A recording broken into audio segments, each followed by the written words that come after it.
আজকে হলো বৃহস্পতিবার। বৃহস্পতিবারের সকালটা আমার বন্ধুরা অন্যরকম। তো সকাল সকাল চলে এসেছি একটা নতুন ব্লগ ভিডিও নিয়ে। তোমরা সবাই কেমন আছো অবশ্যই জানিও। আমিও ভালো মন্দ নিয়ে বেশ ভালোভাবে কাটিয়ে দিচ্ছি বন্ধুরা। তো সকাল সকাল চলে এসেছি। আজকে সকালে টিফিন কি করলাম সেটাই জানিয়ে দিই। সকালবেলা একদম উঠে পড়েছি, উঠেই ছোলার ডালটা সিদ্ধ বসিয়ে দিয়েছি। আজকে সকালবেলা করেছিলাম গরম গরম রুটি আর ছোলার ডাল।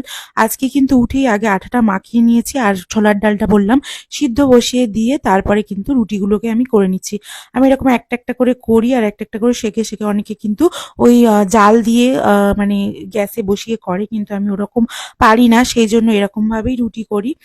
তো বন্ধুরা দেখো বেশ অনেকগুলোই রুটি করেছিলাম আর এতটা আঠা মাখিয়েছিলাম। তো একটা একটা করে করতে করতে অনেকটা দেরিও হয়ে গিয়েছিল। তারপর শ্বশুরমশাই উঠে পড়লেন, চা করে দিলাম। তারপর এখানে ছোলার ডালটা সিদ্ধ হয়ে গেছে কিন্তু এখনো সাঁতলানো হয়নি, ভাবলাম রুটি কটা করে নিয়েই তারপরে সাঁতলাবো। তো এখানে দেখো বন্ধুরা রুটিগুলো একটা একটা করে নিচ্ছি আর আমার কিন্তু রুটি করতে বেশ ভালোই লাগে।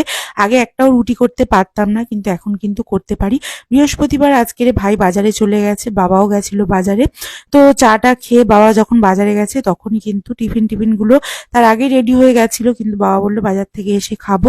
তো যাই হোক এখানে বন্ধুরা দেখো একটা একটা করে এখন রুটিগুলোকে কমপ্লিট করে নিয়েছি। তারপরে আমি ছোলার ডালটাও সাঁতলে নেব। তো আজকের রান্না বান্নার মধ্যে নিরামিষ, যেহেতু বৃহস্পতিবার আর কিছুই করা হবে না। তো বৃহস্পতিবার দিনে নিরামিষ রান্নাবান্নার মধ্যেই হবে, তো শুক্তো হবে আর তার সাথে একটু সয়াবিন করব ভাবছি। তো এই হলো আজকে রান্নাবান্না। আর ডাল ডাল খাওয়ার অবশ্য কেউ ভালোবাসে না ডাল খেতে, তো অল্প করেই করা হবে। তো যাই হোক বন্ধুরা সকাল সকাল রুটিগুলো এখন করে নিই।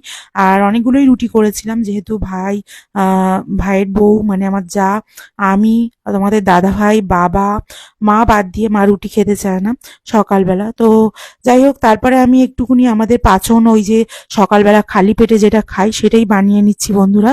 তো তোমরা দেখো এই যে এটার মধ্যে ওই যে পাউডারটা আমরা করে রেখেছি ওয়েট লস করার জন্য বা পেটের মেদ কমানোর জন্য, তো সেটাই বানিয়ে নিয়েছি।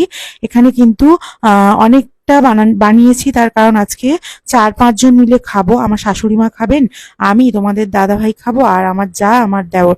তো সবাই মিলে খাবো বলে অনেকটাই পাচন বানিয়েছিলাম। একটা একটা করে গ্লাসে ছেঁকে নেবো। এদিকে ভাতের জল বসিয়ে দিয়েছি গরম করার জন্য, তারপর চালগুলো দেওয়া হবে। আর এই যে এটা একটু ঠান্ডা করে তারপরে ছেঁকে নিয়েছি বন্ধুরা। তো নিয়ে আমি ভাবলাম যে স্নান টান করে আসি, রান্না বান্না তারপরে বসাবো। তো সকালের টিফিন যেহেতু হয়ে গেছে, তো আজকে স্নান টান করে এসে তারপর শুক্তো, তারপরে ডাল, তারপর সয়াবিন তরকারিটা করলেই হয়ে যাবে। আর ভাত তো বসিয়ে দিয়েছি। তো এখানে এসে ভাবলাম তোমাদের দাদা ভাইয়ের হেলমেটটা একটু রোদে দিয়ে দিই। হেলমেটের মধ্যে কালকে বিড়াল পটি করে দিয়েছিল, তো সেই জন্য হেলমেটটাকে সার্ফ দিয়ে ভালো করে কাচতে হয়েছে ওর ভিতরে যেহেতু, আর সেই জন্য অনেকটাই গন্ধ গন্ধ ব্যাপার হয়ে গিয়েছিল। তো সেই জন্য হেলমেটটা ভালো করে পরিষ্কার করে ধুয়ে দিয়ে একবার রোদে দেওয়া হয়েছিল আগের দিন, কিন্তু ভিতরে শুকায়নি। তো ওই জন্য আজকে আবারও রোদে দিয়ে দিয়েছি। আর জামা কাপড়গুলো কেচে দিয়েছি বন্ধুরা তোমাদের দাদা ভাইয়ের। আজকে যেহেতু বৃহস্পতিবার তোমাদের দাদা ভাই বাড়ি আছে, তো সেই জন্য ওর জামা কাপড়গুলো অনেকগুলো পরে, তো সেগুলোই কেচে দিলাম। তারপরে এখানে আলু চচ্চড়ি করেছিলাম আর করেছিলাম রুটি আর করেছিলাম ছোলার ডাল। সমস্ত কিছু দেখো বন্ধুরা ঘরে নিয়ে চলে এসেছি। এখানে তোমাদের দাদাভাই ছোলার ডাল দিয়ে রুটি খাবে। আর এই যে আলু চচ্চড়িটা আছে এটা আমার জায়েদের জন্য, সবার জন্য করেছিলাম, কিন্তু ওরা কেউ বলছে খাবে না। তো ভাবছি ফ্রিজে রেখে দেবো। আমি একটু ছোলার ডাল দিয়েই একটা কি দুটো রুটি খাবো ভাবছি।